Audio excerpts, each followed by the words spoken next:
Olivia, darling, you can't possibly expect us to keep housing your situation. What will the Astors think when they come for the charity gala? Victoria's perfectly manicured hand waved dismissively at my 7-year-old son's toys scattered across what used to be our room. My sister-in-law's voice dripped with the same false sweetness she used ever since marrying my brother James. I clutched Tommy's worn teddy bear, the last gift from his father before the accident, and tried to keep my voice steady. Victoria, we talked about this. James promised we could stay until I got back on my feet. It's only been 3 months.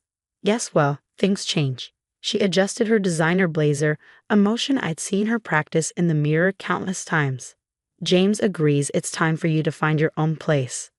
We have a reputation to maintain. My heart sank. Of course James agreed. He never could stand up to his wife, not since she helped him land the partnership at her father's investment firm. The same firm that had rejected my late husband Michael's application years ago for being too working class. We have nowhere else to go, I said, hating how my voice cracked. Tommy just started school here. Not my problem. Victoria's smile turned sharp. I need this room for my new meditation space. The life coach says it's essential for maintaining my influencer aesthetic. You have until Friday. That was 2 days away. I looked around the small guest room that had become our sanctuary after Michael's death left us drowning in medical bills. Everything we owned fit into 3 boxes and a small suitcase. It wasn't much, but it was all Tommy had left of his old life. What about the trust? I asked quietly. Michael was James's brother too. Surely some of the family money. Victoria's laugh cut through me like glass. Oh honey, that money is for real family members, not charity cases who married in. Besides, James has already allocated those funds for my new charity foundation, Victoria's Vision, helping the truly deserving poor. She emphasized the word with a smirk that made it clear which category she thought we fell into. I wanted to scream to remind her that I'd known James since college, long before she swept in with her family connections and social climbing schemes. I wanted to tell her about all the times Michael and James had sworn to always take care of each other's families. But I knew it would fall on deaf ears. That night, as I tucked Tommy into bed, his small voice broke my heart. Mommy, are we really leaving Uncle James's house? Where will we go? I pulled him close, breathing in his familiar scent of crayons and the apple shampoo he loved. We'll figure something out, sweetheart. We always do. But I like my new school, he whispered. And Uncle James promised to teach me chess like Daddy used to play. I blinked back tears. James hadn't played chess with Tommy once since we moved in. He was too busy attending Victoria's endless social events, parading around as the perfect power couple.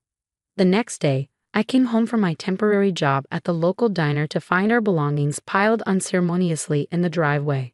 Victoria stood in the doorway, surrounded by a group of women in expensive yoga wear. Oh good, you're here, she called out, not even trying to hide her satisfaction. We needed the space for my mindfulness workshop. These ladies paid top dollar for an authentic wellness experience. I watched as one of the women took a selfie in front of our pathetic pile of boxes, probably for her Instagram story about giving back to the community. My hands shook as I loaded our life into the back of my old Honda Civic, Tommy's confused questions echoing in my ears.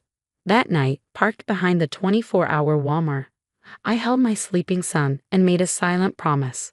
Somehow, someway, I would give him back the stability he deserved. I just didn't know that opportunity would come so soon or from such an unexpected direction. What Victoria didn't know, what even James didn't know, was that the last time Michael and I had dinner with them, nearly a year before his diagnosis, Victoria had let something slip after too many glasses of wine. Something about creative accounting at her father's firm, about moving money around to make certain wealthy clients' problems disappear. I kept that information to myself, even after they threw us out like yesterday's trash. But now, as I scrolled through my phone's photos and found the picture I'd taken of Victoria's carelessly discarded paperwork that night, I realized I was holding on to something far more valuable than family money. The next morning, as I dropped Tommy off at his new school across town, my phone buzzed with a news alert. FBI raids prominent investment firm. I clicked the link, and there it was. Victoria's father's company was under investigation for massive fraud. My phone rang almost immediately. Victoria's name flashed on the screen, and for the first time since she'd married my brother, I heard real fear in her voice. Olivia, she said, dropping all pretense of superiority. We need to talk. Now. I looked at the photo on my phone again, the one showing exactly where the bodies were buried in Victoria's perfect world. Yes, I replied calmly. I suppose we do.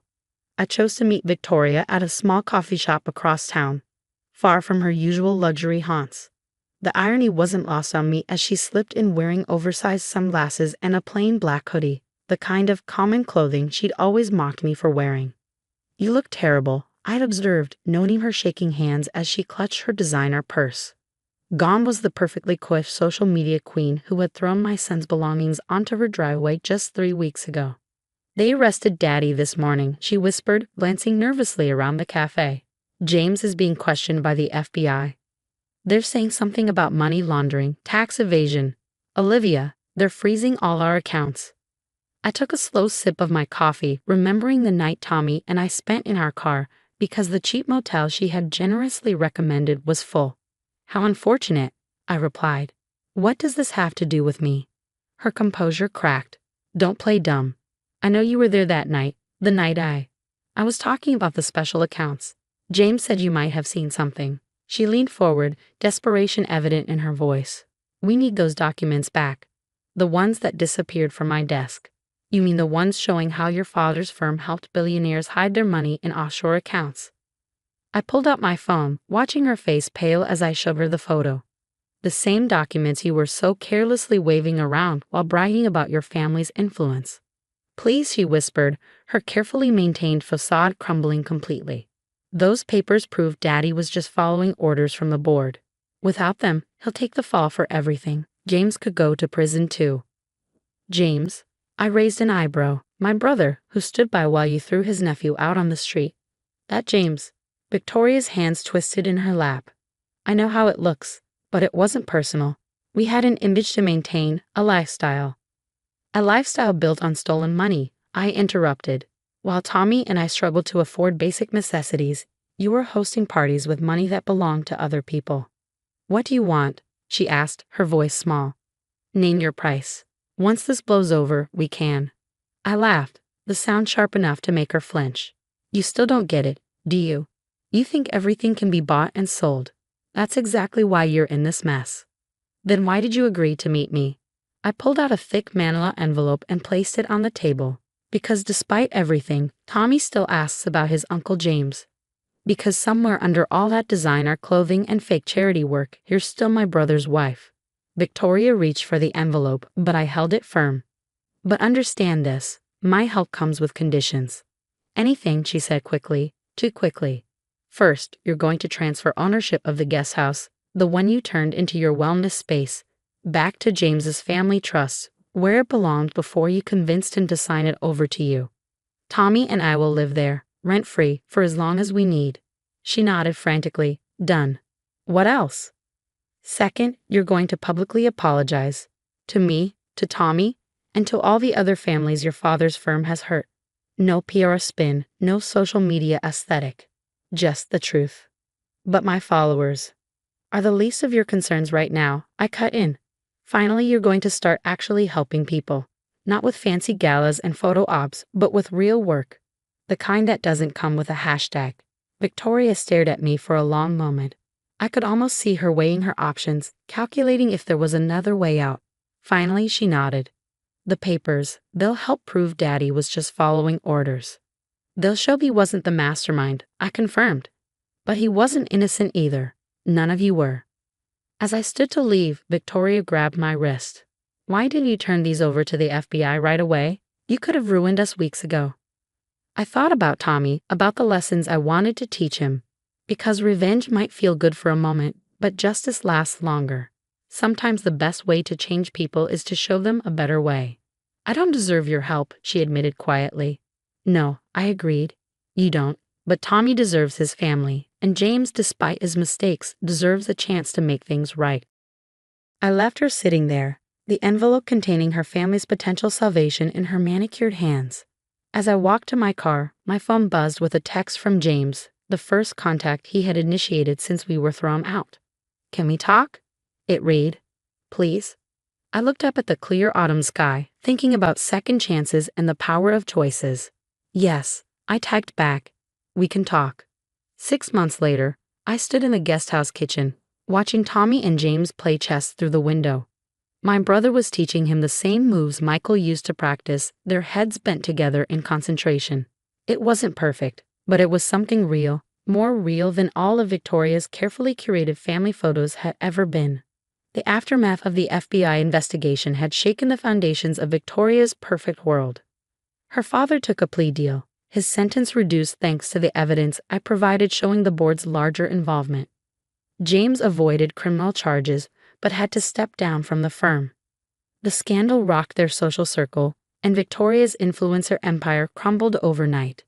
But sometimes, losing everything helps you find what matters. More cookies, Uncle James. Tommy called out, his face brightening as James captured one of his pawns. Your mom's cookies.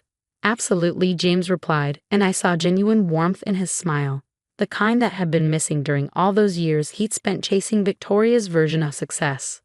I heard the crunch of gravel and looked up to see Victoria walking toward the house. She wasn't wearing designer clothes anymore. Her community service at the local homeless shelter required more practical attire. The change in her went deeper than clothing, though. I brought the shelter's financial reports, she said as she entered, placing a folder on the counter. After her public apology had gone viral, she'd thrown herself into actual charity work, not for the photo ops or social media praise, but because somewhere along the way, she discovered she was good at it. We've got enough donations to expand the education program. I nodded, remembering how she'd once spent more on a single gala than the shelter's entire yearly budget. Tommy's class is doing a book drive for the Children's Corner. I know, she said with a slight smile. He told me yesterday when I was helping him with his math homework. She paused, watching James and Tommy through the window. I never thanked you properly, for not using those documents to destroy us completely. It wasn't about destruction, I replied, measuring coffee grounds for a fresh pot. It was about correction. Victoria was quiet for a moment. I found my old vision board while cleaning out the mansion, she said finally. All those magazine cutouts of perfect homes and luxury vacations. I actually thought that stuff would make me happy. And now? Now I know what real wealth looks like. She glanced meaningfully at Tommy and James. It looks like second chances. The doorbell rang, and I heard Tommy's excited footsteps as he ran to answer it. It was Laura, James's new girlfriend, a kindergarten teacher he'd met while volunteering at the shelter's after-school program. She wasn't anything like Victoria, and that was exactly what made her perfect for him. Later that evening, as we all sat around the dinner table, a simple meal, nothing like Victoria's elaborate dinner parties, I thought about how life has a way of teaching us what we need to learn. Victoria had lost her mansion but found her purpose. James had lost his prestigious job but rediscovered his family. And me, I'd lost my home but found something stronger. The power to forge change through compassion rather than revenge. Mom, Tommy tugged at my sleeve, can we show Aunt Victoria my science project tomorrow? She promised to help me make it better for the fair. I caught Victoria's eye across the table and saw tears threatening to spill. Of course, sweetie, I said. I think Aunt Victoria would love that. As I watched my son chattering excitedly about his project, I remembered something Michael used to say. True class isn't about what you have. It's about how you treat people who can't give you anything in return. Victoria had learned that lesson the hard way. But sometimes, the hardest lessons leave the most lasting impact. Victoria said quietly as she helped me with the dishes later. I used to think I was better than everyone else because of what I owned. Now I realize I was just empty inside, trying to fill the void with things instead of real connections. I handed her a plate to dry. The good thing about hitting bottom is you can rebuild on solid ground. She nodded, understanding the deeper meaning. We weren't best friends, and maybe we never would be.